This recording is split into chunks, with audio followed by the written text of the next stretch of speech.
Everybody has that one vehicle, the one you loved, the one you were proud of, the one that looked good sitting in your driveway, but also the one that emptied your wallet, left you stranded, and made you question your sanity. For us, it was this truck, our 2005 Ford F-350 with the 6.0 PowerStroke diesel. It was our first ever brand new truck. And honestly, after everything this truck put us through, we still loved it.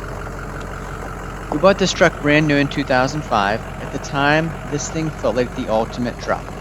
Leather seats, heated seats, tons of torque, the torque shift transmission, upfitter switches, that unmistakable diesel sound. Back then, the 6.0 PowerStroke was supposed to be the next big thing. And when this truck was running right, it was incredible. This truck towed our camper across the country: Yellowstone, South Dakota, Maine, Tennessee, the mountains out west. It hauled our boat. It pulled stumps. It did work around the property. Our daughter basically grew up in this truck. And after 17 years, it honestly felt more like part of the family than just a vehicle. Come on. Kenzie's gonna But drive here's the the truck. problem Go with ahead. owning a vehicle you love. Go ahead, get in there. Sometimes you keep forgiving things you probably shouldn't. This truck started having problems almost immediately. Less than 2,000 miles into ownership, it broke down while towing our camper in Wisconsin. That trip was supposed to take us all the way to Yellowstone, but instead, we ended up stuck at a campground while the truck sat at a dealership getting repaired. Injectors, computer reprogramming, and that was just the beginning. Over the years, we went through multiple injectors, multiple turbos, turbo cleanings, the FICM, F-I-C-M, oil coolers, EGR valves, an ICP sensor, diesel injection module, and more dealership visits than I ever want to think about. And one of the hardest parts wasn't even the money, it was the uncertainty. You'd be towing your family through the mountains, and suddenly the truck loses power, limp mode, smoke pouring out of the exhaust, a storm rolling in, trying to figure out, can I even get this thing safely off the road somewhere?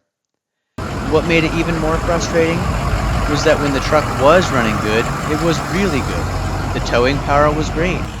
Fuel mileage honestly wasn't bad for a heavy-duty truck. People complimented this truck constantly. Even after 17 years, people would walk up and say, "That's a beautiful truck." And I agreed with them. But eventually, the repair bill started stacking up. Over the life of this truck, we spent over $12,000 just on engine-related repairs, and about $7,000 of that happened near the very end. That's not even counting the thousands of dollars of engine repairs that was actually covered under warranty. All this on a 17-year-old truck. But honestly, that number still doesn't tell the full story. That's not including the thousands spent on tires, replacement brakes, rotors, calipers because of sticking slides, transmission services, differential services, bearings, bushings, all the normal heavy-duty truck wear items that can add up over 17 years of ownership. And I think sometimes people online forget that part. When someone says, "My truck has 300,000 miles on it." Okay, but how much money did it take to get there? And here's the crazy thing. Even after all that money, I still don't totally hate this truck. Because there were a lot of good memories tied to it. Family trips, campgrounds, road trips, towing through the mountains, learning experiences. This truck was part of our lives for nearly 2 decades. And honestly, if I could guarantee this truck would go another 100,000 miles without major problems, we'd probably still own it today. But eventually we got to the point where we just didn't trust it anymore. And when you're planning long trips with your family, trust matters more than horsepower. It matters more than memories. That's a big part of why we eventually switched to the gas-powered Godzilla truck. Not because the diesel couldn't tow, not because it wasn't powerful, but because we were tired of wondering, is this going to be the trip where it leaves us stranded yet again? And that got me thinking, I bet almost everybody watching has owned a vehicle like this.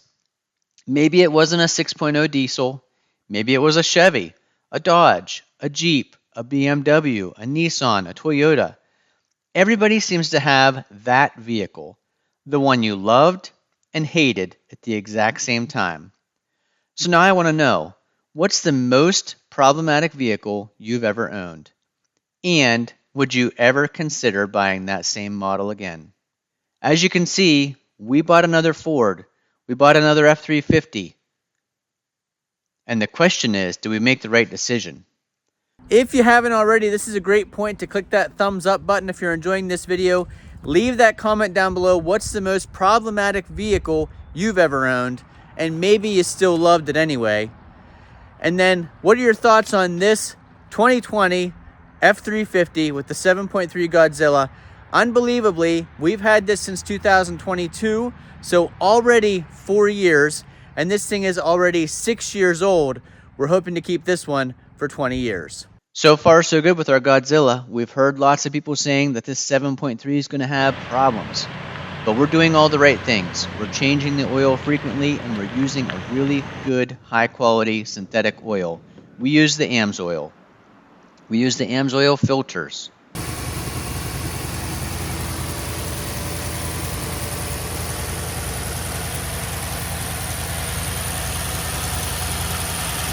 We're just getting ready to do a transmission drain and fill and filter replacement. We'll use the OEM filter and we'll use the AMSOIL transmission fluid.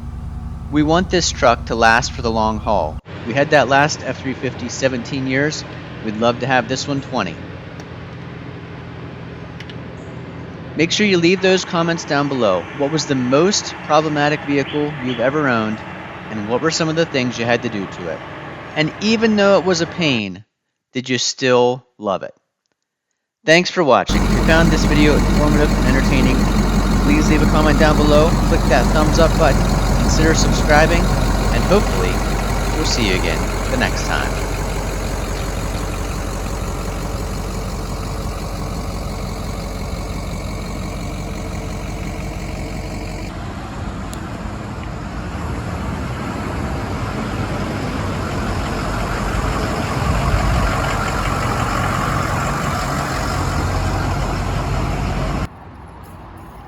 This vehicle not for sale.